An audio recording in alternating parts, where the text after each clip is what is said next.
मंदोदरी, शांति के लिए हम दोनों में से एक का अंत होना आवश्यक है। तुम राम को भगवान मानती हो सकता है वह साधारण नर नहीं है। इंद्रजीत भी उसे नारायण कह गया। यदि वह नारायण है तो भी जीत रावण की है, जिसे मारने के लिए स्वयं भगवान को धरती पर दर दर भटकना पड़ता है। उसकी यश गाथा संसार कैसे भूलेगा। परम वीर रावण अमर रहेगा। वैकुंठ में जो हमारे गौरव को कम नहीं कर सका, वो पृथ्वी पर हमारे गौरव को कैसे मिटा सकेगा। रावण का अमर पद अक्षय था, अक्षय है और अक्षय रहेगा। वनवासी नर के चरणों में शीश झुकाकर उनसे क्षमा मांगने को कह रही है। रावण को, उस रावण को जो तीनों लोकों का विजेता है, उस रावण को जिसमें धरती तो क्या शिव समेत कैलाश पर्वत को गेंद की भांति उठाने की शक्ति है, उस रावण को जो दरबार में नवग्रहों को अपने सामने खड़ा रखता है, उस रावण को एक तुच्छ नर के सामने गिड़गिड़ाने को कह रही है। वीर पुरुष जिस मार्ग पर एक बार आगे पग बढ़ा देते हैं, फिर उसे पीछे हटाने की बात भी नहीं सोचते, चाहे सामने मृत्यु ही क्यों न खड़ी हो। वीर उसी को कहते हैं जो मृत्यु से भी नहीं डरे।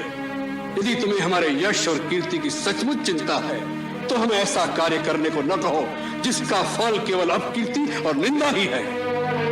रावण की पत्नी और परमवीर मेघनाथ की माता को ऐसी भीरुता शोभा नहीं देती।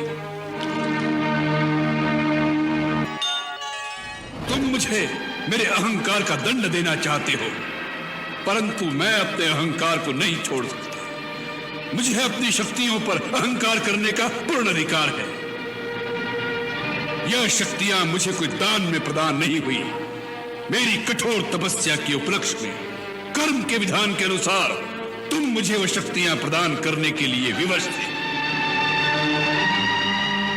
मैंने अपने बाहुबल से वह शक्तियां प्राप्त की हैं, इसलिए मैंने उन पर अहंकार किया है। जब भी कोई अपूर्व शक्ति प्राप्त कर लेता है तो तुम्हारी माया ही उसे शक्ति के मद में पागल बना देती है। शक्ति का मद तो तुम्हारे देवता भी सहन नहीं कर सकते, उन्हें भी अहंकार आ जाता है। यही अवस्था मेरी है। शक्तियां पाई, उनसे अहंकार हुआ और उस अहंकार और शक्ति का मद सहन नहीं कर सका। उन शक्तियों के मद में दूसरों पर अत्याचार भी किए।